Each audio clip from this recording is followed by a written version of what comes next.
사무엘하 6장, 사무엘하 6장, 또 사무엘상 6장 공통점이 있습니다. 사무엘상 6장은 이제 엘리 제사장 때에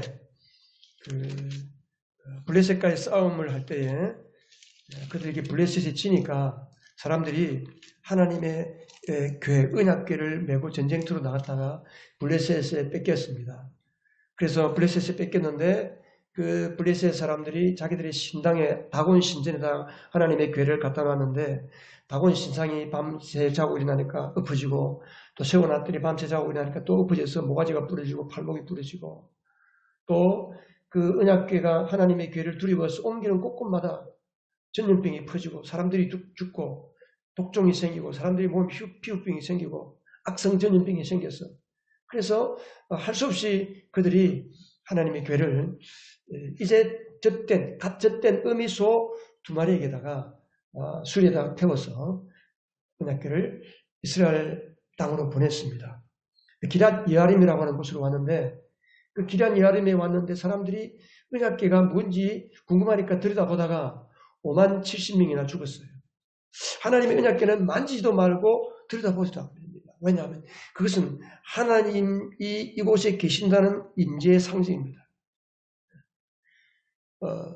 그리고 그것에 하나님의 능력과 영광이 충만하기 때문에 아무도 가까이 할 수가 없고, 그리고 그것을 옮길 때도 그 상자, 괴짝인데 그 괴짝 양 모서리 고리에 그 막대기를 끼워서 그 제사장 둘이 앞에서 메고 뒤에서 앞뒤로 메고 가야 됩니다. 근데 이제 사무엘상에서 이렇게 하나님의 언약궤가 자기 이스라엘 들어왔는데도 불구하고 사람들이 죽으니까 무서워서 아미나답이라고 하는 사람의 집에다가 모셔놨어요. 이 70년의 세월이 지났습니다. 사무엘하가 되었습니다. 사무엘하 6장과 사무엘상 6장 사이에 70년의 시간이 지금 지나가는 겁니다.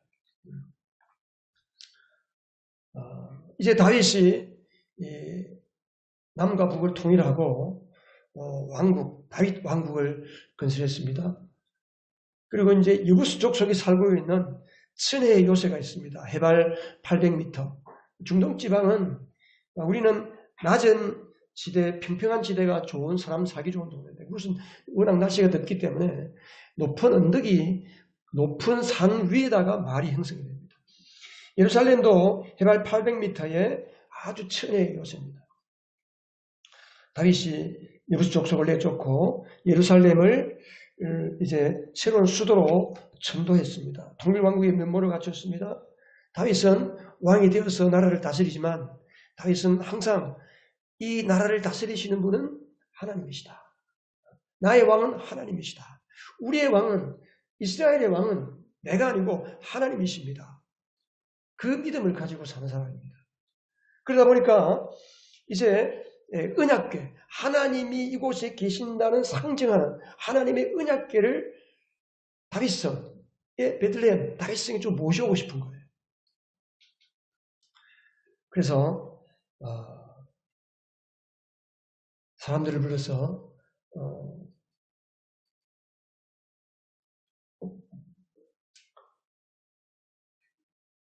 이제 군사 3만 명을 6장 1절에 있는 것처럼 뽑고 그리고 그들을 이끌고 하나님의 궤가 있는 기럇 여아림으로 가서 이제 언약궤를 자기 있는 곳으로 모셔오게 됩니다. 왜 3만 명이나 했을까? 블레셋이 혹시 공격할 줄 모르니까. 만일에 대비해서 군사 3만 명. 그리고 언약궤를 싣고 올 새 수레, 그 다음에 모든 이스라엘 지파의 중요한 지도자들, 그리고 악기, 거기 5절에 보면 모든 이스라엘의 모든 가문은 온 힘을 다하여 잣나무로 만든 온갖 악기와 수금과 금고를 타며 소구와 꽹과리와 신벌지를 타. 그러니까 탬버린 치고 꽹과리 치고 신벌지 치고 뭐 하여튼 온갖 모든 악기를 동원해서 힘있게 노래하고 찬송하고 기뻐하면서 그 언약궤를 싣고 오는 중입니다. 근데 6절에 보니까 그 언약궤를 실은 이제 그 수레를 앞에는 아미나답의 여러분 여기 보면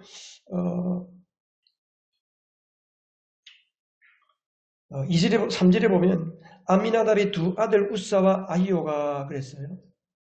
근데 아미나답의 아들이기보다는 아미나답의 손자로 봐야 됩니다. 성경에는 아들, 손자 때로는 구분하지 않고 이렇게 표현할 때가 있어요. 그래서 앞에는 아히오가 수레를 몰고 뒤에는 우사가 이제 그 수레를 따라가는 거예요. 그리고 많은 다윗과 함께 많은 사람들이 춤추고 노래하고 악기를 연주하고 하면서 기뻐하면서 같이 길을 가고 있습니다. 그런데 이 수레가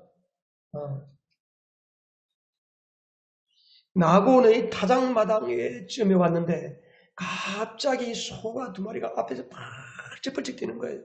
뭐에 놀랐는지 모르지만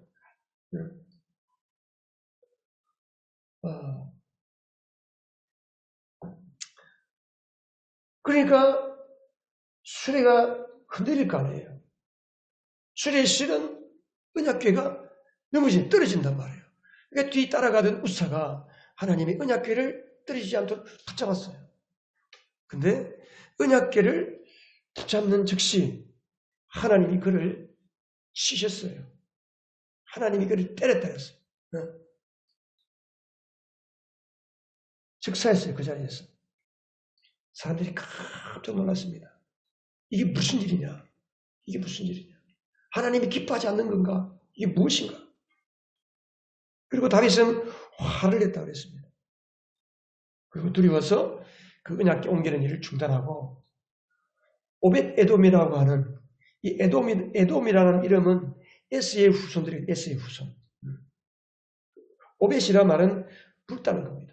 그러니까 아마도 이제 에스의 족속이지만 이스라엘 사람들 쪽으로 들어와서 사는 교회에 사는 사람 같아요. 근데 이 오벳 에돔의 집에다가 이제 언약궤를 모시다 두게 되었습니다. 석 달 동안 거기 있게 됐습니다. 왜 다윗이 언약궤 옮기는 일이 실패했을까요? 무엇이 잘못된 겁니까?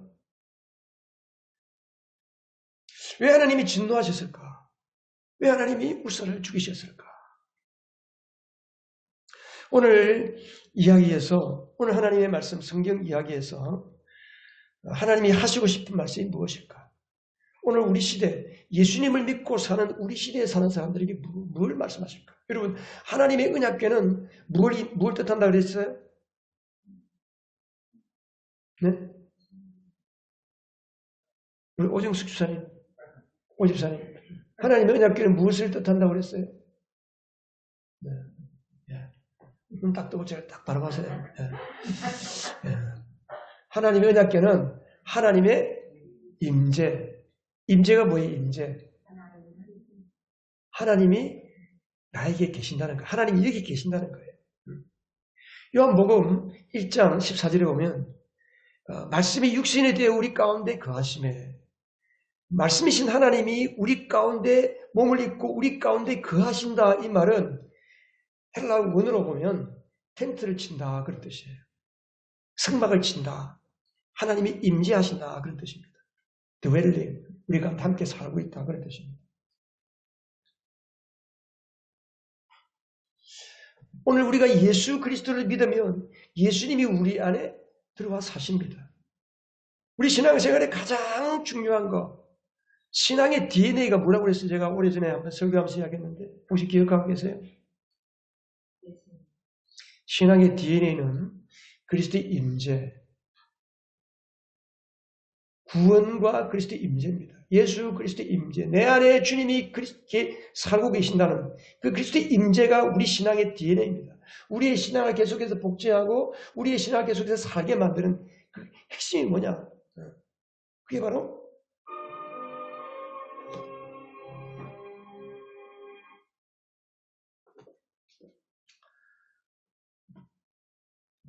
그게 바로 하나님의 임재, 그리스도의 임재입니다. 임재. 그리고 오늘 그리스도의 임재, 예수 그리스도가 우리 안에 계시는 우리, 이제 하나님의 언약궤를 만질 필요도 없고 언약궤를 만지면 죽을 수밖에 없는 그 놀라운 하나님의 영광과 능력이신 그 하나님이 죄인, 왜 언약궤를 만지면 죽느냐면 죄인은 하나님을 가까이 갈 수가 없는 거예요. 하나님을 바라보면 죽습니다. 여러분, 하다못해 태양빛도 우리가 10초도 못 쳐다보는데 어떻게 완전한 빛이신 하나님을, 거룩하신 하나님을 우리가 볼 수가 있습니까? 그런데도 불구하고 하나님은 우리 안에 우리의 모든 죄를 다 깨끗하게 하시고 우리가 예수 그리스도를 모시고 살 수 있는 사람으로 우리를 새롭게 창조하셔서 하나님의 거룩한 하나님의 아들로, 아까 우리 정기수사님 우리 교회가 거룩한 교회가 되게 해달라고 그랬는데 교회는 원래부터 거룩한 교회예요. 예수를 믿고 거듭난 사람은 하나님 앞에 거룩한 사람이 된 거예요. 더 이상 거룩할 필요가 없습니다. 그러면 그렇게 사는 오늘 우리에게 이 말씀은 어떤 의미가 있을까? 오늘 이 성경 이야기에서 하나님이 우리에게 말씀하는 것은 뭔가 한번 따라 하십시다. 사람의 열심이 하나님을 움직일 수 없다. 사람의 열심이 하나님을 움직일 수 없는 겁니다. 여러분이 아무리 믿음이 좋고 열심으로 그냥 열심히 믿음 생활을 한다고 하나님이 감동하는 게 아닙니다. 하나님이 움직이시는 게 아니에요. 오늘 다윗이 얼마나 열심히 했습니까? 하나님의 언약궤를 옮겨와서 이제 자기가 통치하는 그 예루살렘에 나중에 우리가 이제 사무엘상 7장에 가면 다윗이 그 언약궤를 다윗이 친 장막, 다윗이 만든 텐트 안에다가 모셔놨는데 자기는 화려한 왕궁에 살고 있는데 하나님의 언약궤, 하나님은 초라한 텐트 안에 있으니까 죄송한 마음에서 하나님의 성전을 지으려고 그래요. 그 정도로 다윗은 하나님 앞에 열심히 했습니다. 열심히 특별했습니다. 특별했어요. 그 열심히 특별하기 때문에 전병 3만 명 군사를 모집하고 악기를 동원하고 사람들을 동원하고 세수리를 동원해서 언약궤를 이제 자기 있는 곳으로 갖고 오는 겁니다. 우사도 열심히 보통이 아닙니다. 그 수레가 뛰니까 언약궤가 떨어지면 안 되니까 그 언약궤 떨어지면 안 되니까 당연히 붙잡아요. 당연히. 근데 이렇게 하나님을 위해서 열심히 일하고 하나님의 언약궤를 모시려고 하는 열심히 특심한 다윗, 언약궤가 떨어지려고 하는데 그것을 붙잡는 이 우사, 온 힘을 다해서 준비했는데 하나님의 궤를 옮기려고 하는데 왜 우사가 죽느냐는 거예요. 어떤 분은 그런 이야기 합니다. 왜 예수를 잘 믿는데 어려운 일이 생기느냐.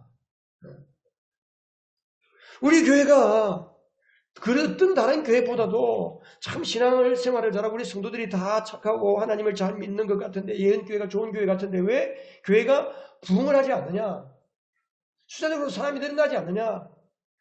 왜 교회 안에 이런저런 일들이 자꾸 생기느냐. 왜 누가 교회를 잘 나오다가 소리 소문 없이 안 나오고 시험에 들고 낙심하고 왜 교회에 소란하는 문제들이 생기느냐. 그런 이야기를 합니다. 왜 그럴까요? 저도 몰라요. 왜 그런지. 여러분 아세요? 여러분 한번 생각해 보세요. 이 지금 수레가 이렇게 비뚱거리고 언약궤가 떨어지려는데 안 떨어지도록 잡아야지 되는 거 아니에요? 그게 정상 아니에요? 어떻게 생각하세요, 여러분?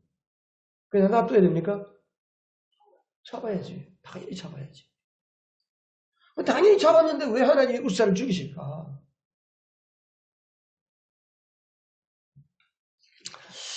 우리의 신앙과 삶에는 이렇게 가끔 도무지 이해할 수 없는 황당한 일이 벌어지는 경우들이 종종 있습니다. 내 생각으로, 내 지식으로, 내 경험으로, 내 가치관으로 아무리 해석하고 이해하려고 해도 이해되지 않는 일들이 가끔 있습니다. 그래서 어떤 사람은 시험에 들기도 하고, 그래서 어떤 사람은 내가 이런 예수 못 믿겠다 하고 떠나가는 사람도 있고, 또 어떤 사람은 에이 모르겠다, 대때 되라, 뭐 그런 사람도 있고. 우리 이 사람 사는 게 그렇죠. 인간관계는 복잡하게 얽히고 설켜 있습니다. 나와 저 사람 두 사람의 관계인데 내 뒤에 또 막 모든 관계가 얽혀 있고 내게 있는 모든 상황이 있고 그 사람에게 상황이 있고 그 사람 뒤에 얽혀 있는 많은 일들이 있습니다. 단순하게 A와 B 두 사람의 문제가 아닙니다. 여러분. 복잡하게 얽히고 얽힌 많은 인간관계와 모든 사건과 사고의 관계 속에서 과거와 현재와 미래의 관계 속에서 복잡하게 얽혀 돌아가는 것이 세상 일입니다. 그래서 우리가 내가 이해된다 해도 상대방에서 나를 이해하지 못할 때가 있고 상대방은 나를 이해하는데 내가 상대방을 이해하지 못할 때도 있고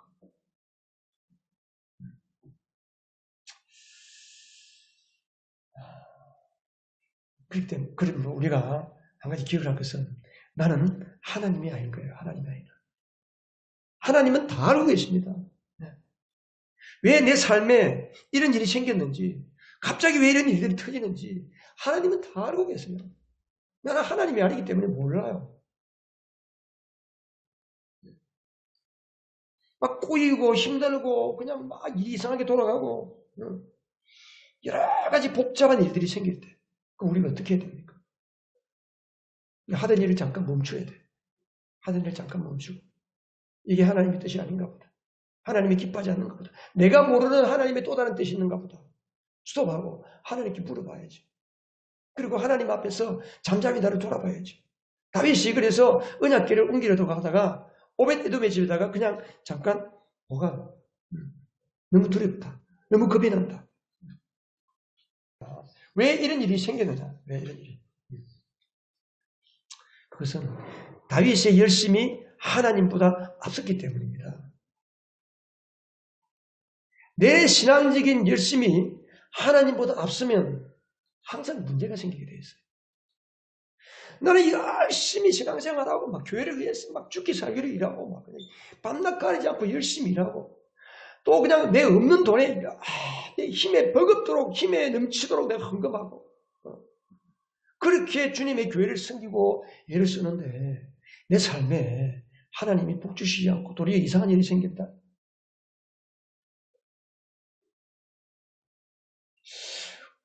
여러분 신앙의 핵심을 못 붙잡으면 사람들은 열심히 하면 되는 줄 알아요. 여러분 세상 일을 한번 잘 생각해 보세요. 여러분 세상 일을 열심히 하면 됩니까? 열심히 하면 될까요? 한번 생각해 보세요.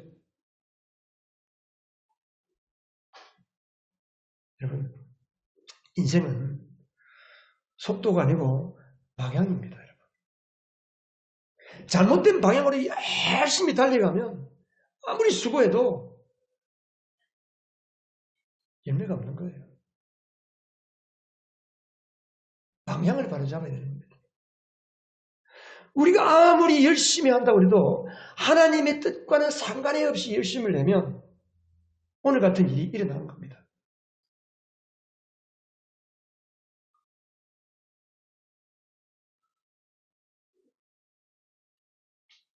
다윗은 이것을 몰랐어요. 언약궤를 옮길 때에 가장 기본적인 하나님의 뜻은 뭐냐면 언약궤를 화물처럼 취급하지 말고 수레에 싣지 말고 어떻게 옮기라고요? 제사장이 채에 꿰어서 메고 옮기라는 거예요. 메고. 근데 그걸 왜 수레에다가 싣고 가냐는 말이에요. 아마 그 사람들은 70년 동안 하나님의 언약궤를 한 번도 옮겨보지 않았으니까 그냥 옛날에 블레셋 사람들이 그 소에다가 언약궤를 싣고 온 것을 생각해서 아마 그랬는지도 모르겠어요. 그리고 워낙 길이 머니까 기란 여아림에서 이 예루살렘까지 글쎄 뭐 200km쯤 되는지 얼마 되는지 모르지만 그 먼 길을 옮겨 오려고 하다 보니까 그냥 가장 쉬운 방법으로 수레에 싣고 오는 것이 아닌가.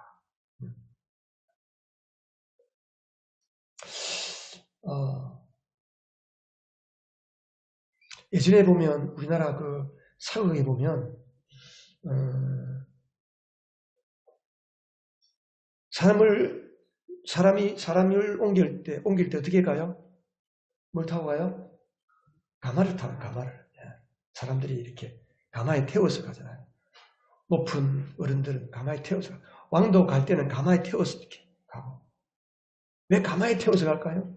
간단하게 그냥 수레 뒤에 앞에 속 끌고 뒤에 수레 딱 해가지고 그 뒤에 딱 타고 가면 좋잖아요. 사람은 짐짝이 아닌 겁니다. 그래서 사람이 죽으면 시신은 비행기를 타도 비행기의 화물칸에 실지만 사는 사람은 화물칸에 타지 않고 승객으로서 그렇게 승객이 타는 칸에 타는 겁니다. 하나님의 언약궤는 짐짝이 아닙니다. 그냥 괴짝이 아닙니다. 하나님의 인격, 하나님의 영광, 하나님 그 자체를 뜻하기 때문에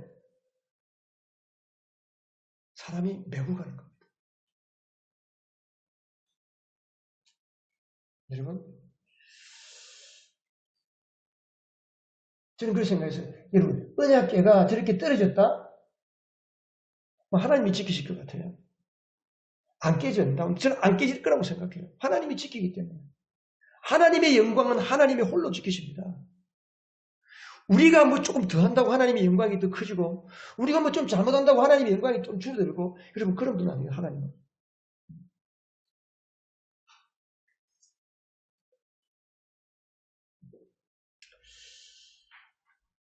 사람의 노력과 열심히 하나님을 움직일 수 없고, 사람의 노력과 열심히 하나님을 가감할 수가 없습니다. 하나님은 물건이 아닙니다. 하나님은 지극히 높으신 인격체입니다. 그 하나님을 지극히 높으신 인격체로 존경하고 인정하고 떠받들고 섬기는 것이 이게 정상적인 믿음입니다. 그런데 종종 사람들은 하나님을 내가 취급하는 물건처럼 생각하고 하나님을 내가 사용하듯이 하나님을 이용하듯이 믿는 경우들이 허다합니다. 사람의 법과 자기의 가치와 자기의 고집과 자기의 지식과 자기의 어떠한 생각으로 하나님을 그 자기 지식 안에 자기의 경험 안에 내 어떤 그 안에 하나님을 가두어 두려고 하는 생각을 여러분 버리시기 바랍니다. 하나님은 그런 분이 아니십니다. 하나님은 우리 안에 가두어 계실 분이 아닙니다. 여러분. 예수님 우리 안에 들어와 계시지만 그렇다고 하나님께서 우리 안에 제한되는 분이 아니거든요. 하나님 우리 안에 들어오신 이유는 딱 한 가지입니다. 우리를 통해서 하나님 같은 하나님의 영광을 드러내고 하나님이 하신 일을 우리를 통해 드러내기 위해서 하나님이 우리를 사용해야지 우리가 어떻게 하나님을 사용할 수가 있습니까?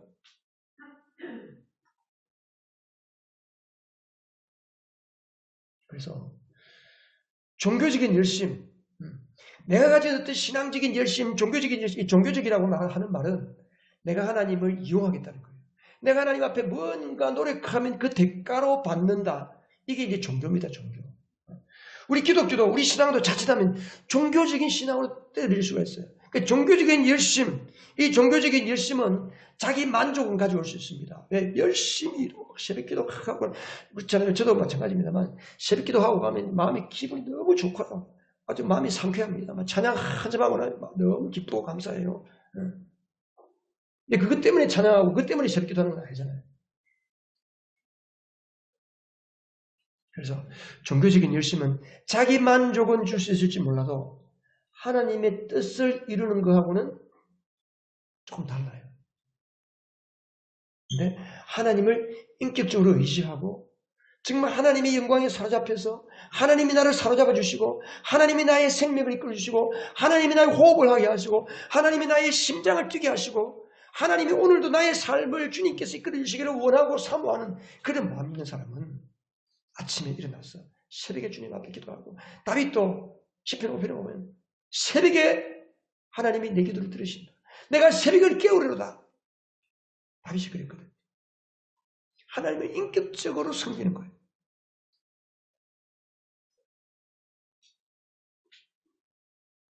여러분은 하나님을 어떻게 섬기고 계십니까? 시간 날 때 성경 읽고 틈날 때 기도하고 바쁘니까 뭐 성경, 기도 그냥 마음의 생각으로만 있고 전혀 할 수 없는 혹시 그런 우리의 신앙의 모습은 아닌가? 그러면 주님을 어떻게 섬겨야 될까?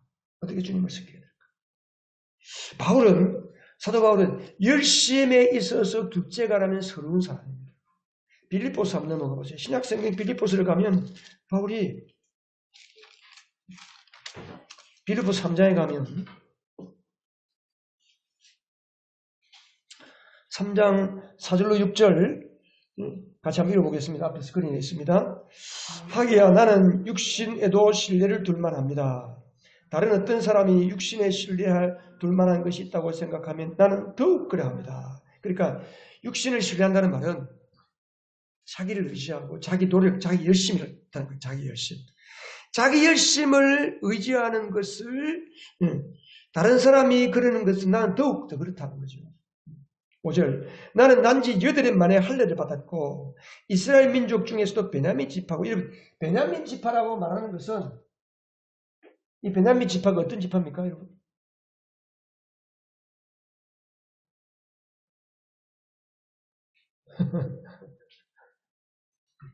베냐민 지파 사울 왕이 베냐민 지파예요. 사울 왕이 왕조예요. 왕이 나왔다는 지파예요. 여러분 가문 뭐 나는 누구의 뭐 몇 대 손이다. 왕이 있으면 그 왕의 몇 대 손이라 그럴 거 아니에요. 그죠? 최고의 뱃을 우리 가문이 최고의 뱃을 한 그 사람으로부터 따지는 거예요. 이 사도 바울은 베냐민 지파고 히브리 사람 가운데서도 히브리 사람이요. 율법으로도 바리새파 사람이요. 이 바리새파 사람은 율법에 아주 목숨 걸고 율법 지키는 사람이니까.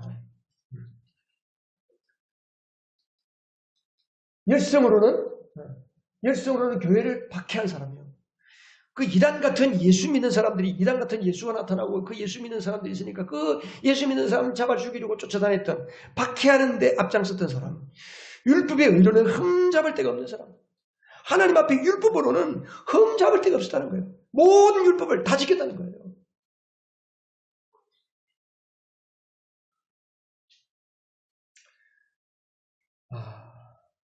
유대교가 뭡니까? 율법을 잘 지킴으로써 하나님을 만족해하는 신앙. 이게 유대교고 유대교. 여러분 유대교는 기독교하고 다릅니다. 똑같은 구약 성경을 그 사람들이 읽고 있지만 그 사람들은 이 성경 말씀을 다 지켜야지만이 구원을 받는다. 하나님이 기뻐한다. 하나님이 만족한다. 라고 하는 신앙을 가지고 삽니다. 철저하게 행위를 의지하고 자기의 행위를 가지고 하나님 앞에 가지고 나가는 사람들이 유대교입니다. 근데 바울이 예수를 믿고 나서 예수를 알고 나서 어떻게 됐는가? 여기 3절에 보면 같이 읽습니다. 하나님의 영으로 예배하며 그리스도 예수 안에서 자랑하며 육신을 의지하지 않는 우리들이야말로 참으로 할례 받은 사람입니다. 할례가 중요한 것이 아니고 진정한 할례는 뭐예요?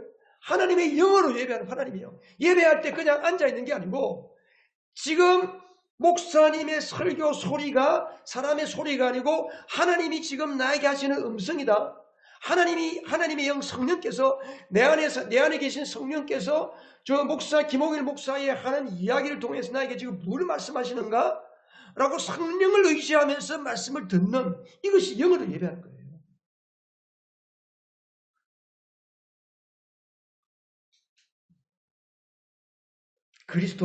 그리스도 예수 안에서 자랑하며 내 자랑거리는 예수 밖에서 나올 게 없는 거예요. 예수 안에서.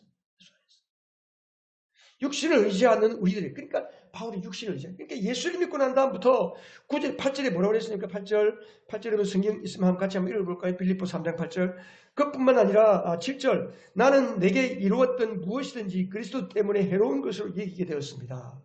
그뿐만 아니라 내 주 예수 그리스도를 아는 지식이 가장 고귀하므로 나는 그 밖에 모든 것을 해로 여깁니다. 나는 그리스도 때문에 모든 것을 얻었고 그 모든 것을 모든 것을 잃었고 그 모든 것을 오물로 여깁니다.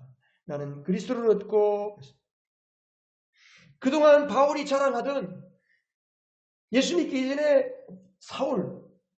바울 되기 전에 그 사울이 의지하던 육신을 신뢰하는 거, 8일 만에 할례 받은 거, 베냐민 지파, 히브리 사람이 히브리인 중에 히브리인이요, 율법으로 흠이 없는 바리새파 사람입니다. 모든 것 그뿐입니까?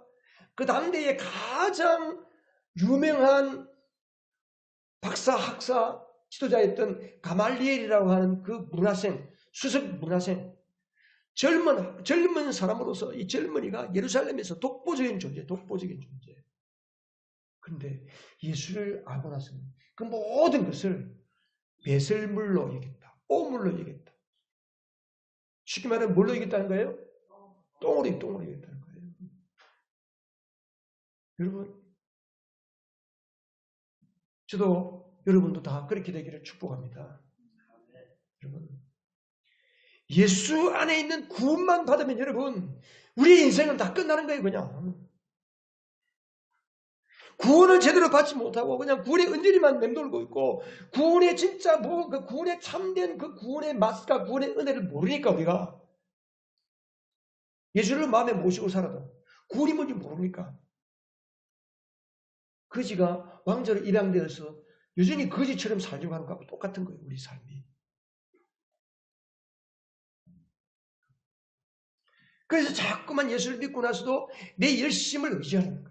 내가 이만큼 했는데 우리 목사님이 내가 이렇게 노력하는데도 몰라준다 그러고 목사는 성도들한테 내가 이렇게 수고하는데 성도들은 나를 몰라준다 그러고 그러니까 자기 열심히 앞서는 사람은 가장 시험에 잘 들어요. 그럴 가능성이 많습니다. 왜? 이렇게 열심히 죽기 살기로 충성했는데 목사님은 그것도 안 알아주고 성도들은 그것도 몰라주고 그러니까 삐지고 시험 들고 맨날 그러는 거예요. 맨날.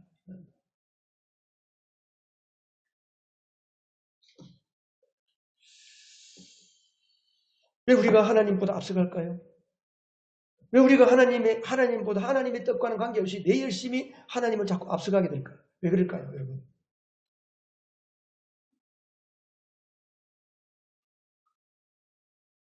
하나님을 알지 못해서 그렇습니다. 우리 하나님을 몰라요. 여러분 하나님에 대해서 얼마나 알고 계십니까? 성경을 백독해도 하나님을 모를 수 있습니다. 지식은 빤해요. 하나님이 태초에 천지를 창조하시고 하나님은 가장 높으신 분이시고 하나님은 엄청난 능력을 가지신 분이시고 전지전능하신 분이시고 예수님은 동정녀에게 탄생하시고 십자가에 죽으시고 부활하셨다. 머리로 백날 알아봐야 소용이 없어요. 내 삶에서 그것을 경험할 때에 그게 진짜 내 지식이 되는 거예요. 그걸 가르쳐 산지식. 누가 뭐라 그래도 아니야. 예수님은 그런 분 아니다. 하나님은 그런 분 아니다. 예를 들어서 어떤 사람이 누군가에 대해서 저에게 대해서 막 욕을 했다. 해보세요. 그러면 여러분들 저를 알고 계신 여러분들은 우리 목사님 그런 분 아닌데 아 진짜 그래? 우리 목사님 그런 분 아닌데 알 텐데 내가 알기로는 그런 분 아닌데 그냥 그러고 말 거예요. 근데 나를 진짜 아는 사람은 아무리 누군가 나에게 대해서 험담을 하고 비방을 하고 막 욕을 하고 그래도 니 잘못 알았다. 그거 아니다. 우리 목사님 절대 그런 거 아니다. 확신은 확신. 이게 참지식이란 참지식. 우리 하나님을 향해서도 마찬가지입니다. 하나님을 우리가 몰라요. 그래서 우리가 성경을 읽고 그래서 이번 내년에는 성경 통독쓰기 이런 목회자 코너에 그 내용이 좀 나와 있는데 하루에 5장 읽고 한 장에 한 구절씩 쓰지 않습니다. 너무 힘들어요. 하루에 5장 읽고 그 중에 가장 마음에 드는 거 한 구절만 쓰기로 그렇게 합니다. 제가 바꿨어요. 한 줄 쓰고. 더 중요한 것은 그 위에 한 줄 쓰고 그 밑에 줄에는 무슨냐면 그 5장 읽을 때에 내 마음에 드는 느낌 간단하게 그냥 없으면 안 써도 돼. 느낌 없으면 안 물로 억지로 써. 있으면 쓰는 거예요. 그래서 그 2줄 하루에 2줄 정도. 그것도 2줄 쓰고 나머지 한 줄 생기죠. 그럼 나머지 한 줄 이틀 동안에 내 삶 중에 가장 감사한 게 뭔가를 맨 마지막 줄에 쓰면 돼요. 그러면 한 페이지가 완성이 돼요. 그렇게 하려고 해요. 하나님을 알려면 성경을 읽어야 돼요. 말씀을 들어야 돼요. 말씀을 묵상해야 됩니다. 그런데 내가 순종해보면 경험으로 하나님을 알게 됩니다. 하나님이 내 삶에 일하실 때에 비로소 나는 하나님이 이런 하나님이구나. 여호와 이래 하나님은 여호와 이래 하나님이 준비하신 하나님이다. 우리가 수도 없이 들었잖아요. 그런데 내가 삶에서 하나님이 이렇게 나를 준비시켜 주셨구나. 나는 상상치도 못했는데 하나님이 이렇게 나를 예배해 주셨구나 하는 것을 경험할 때에 비로소 하나님은 내 삶을 준비하신다. 나는 걱정이 없다 이제. 난 걱정 안 할 거야. 왜? 하나님께 기도하고 하나님께 순종하면 하나님이 다 준비해 주시니까. 그런 사람은 하나님을 알기 때문에 하나님을 순종하는 사람이 되는 겁니다. 그때부터.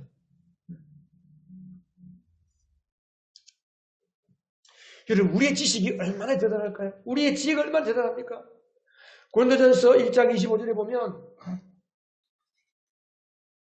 자, 같이 한번 읽어보겠습니다. 시작. 하나님의 어리석음이 사람의 지혜보다 더 지혜롭고 하나님의 약함이 사람의 강함보다 더 강합니다. 우리가 우리 똑똑하고 박사학위 100개를 가지고 있어도 하나님의 지혜, 하나님의 지식 따라갈 수가 없습니다. 하나님의 그 미련한 거, 정말 하나님의 미련한 것이 사람의 지혜보다 더 지혜롭다는 거예요. 너무 멋있는 말 아닙니까, 여러분? 할렐루야 아닙니까? 아멘입니까? 네?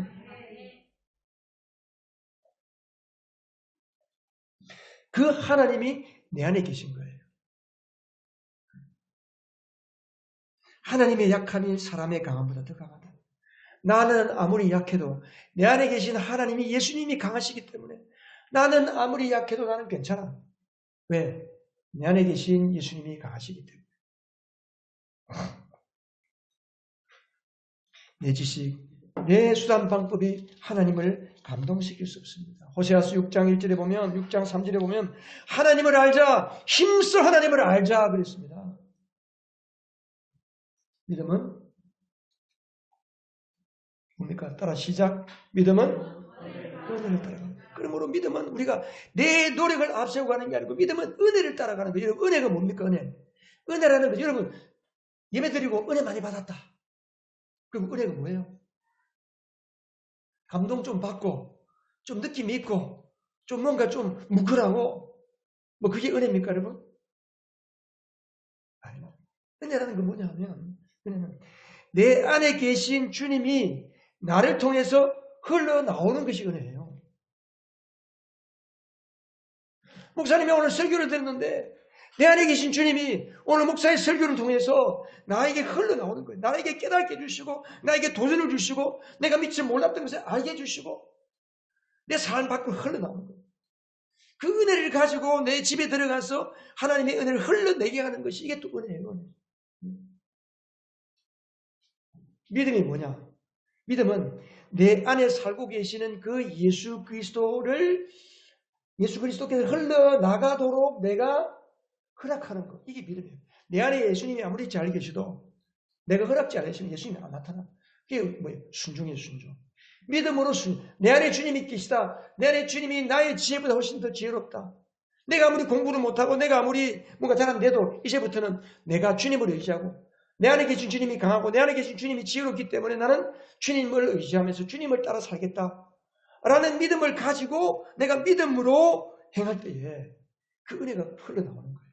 그래서 믿음은 은혜의 통로가 되는 겁니다. 그래서 믿음으로 모든 것을 믿음으로 사는 거예요. 우리 예수 믿는 사람들은 오직 은혜와 오직 믿음으로 사는 겁니다. 우리가 주님을 알지 못하면 신앙생활이 안 됩니다. 그렇죠. 그래서 우리는 항상 주님의 뜻을 먼저 묻고 주님의 뜻이 뭔가를 생각하면서 주님을 따라가는, 은혜를 앞세워 따라가는 거예요. 오늘 금년 한 해가 지나가는 송년주일입니다. 여러분, 한 해를 보내면서 여러분에게 부족한 마음이 뭡니까? 여러분 삶에 이게 좀 부족하다, 이게 좀 섭섭하다, 이게 좀 더 있으면 좋았을 텐데 혹시 여러분에게 이해되지 않은 일들이 있었습니까? 오늘 송년주일날 주님께서 여러분에게 뭘 말씀하실까요? 나는 부족해도 내 안에 주님이 계시면, 나는 이해되지 않은 일들이 너무 많았지만 내 안에 주님이 계시기 때문에 주님은 다 알고 계십니다. 그 주님이 알고 계시기 때문에 주님께 맡기세요. 날 위해 자신을 내어주기까지, 자기 목숨을 내어주기까지 사랑하시는 그 우리 주 예수 그리스도께서 내 안에 계시고 나를 위하시고 나를 이끌어 주시기 때문에 여러분, 그 주님께서 여러분을 보실 때에 주님은 여러분을 어떻게 보시겠습니까? 여러분은 여러분의 삶을 보고 부족하고 나는 나를 보고 못마땅하고 나는 나의 환경을 보면서 불만이 있을지 몰라도 나를 위해 자기 목숨을 내어주신 우리 주님이 나를 보면 어떻게 보실까요? 기뻐하시는 거예요. 나는 내가 볼 때 부족해도 하나님은 나를 볼 때 하나님의 아들이니까 여전히 기뻐하시는 겁니다. 하나님은 여러분을 볼 때에 여전히 만족스러워하는 겁니다. 여러분의 자녀를 볼 때에 기뻐하는 것처럼 갓 태어난 갓난 아기를 쳐다보면서 그 엄마가 자기 해산의 고통을 다 잊어버리고 기뻐하는 것처럼 하나님은 여러분을 기뻐하십니다. 하나님은 여러분을 만족스러워하십니다. 하나님은 여러분을 든든하게 여기십니다. 걱정하지 말아라. 내가 네 안에 있다. 너를 통해 내가 흘러나간다. 걱정하지 마라. 염려하지 마라. 기도하십시다.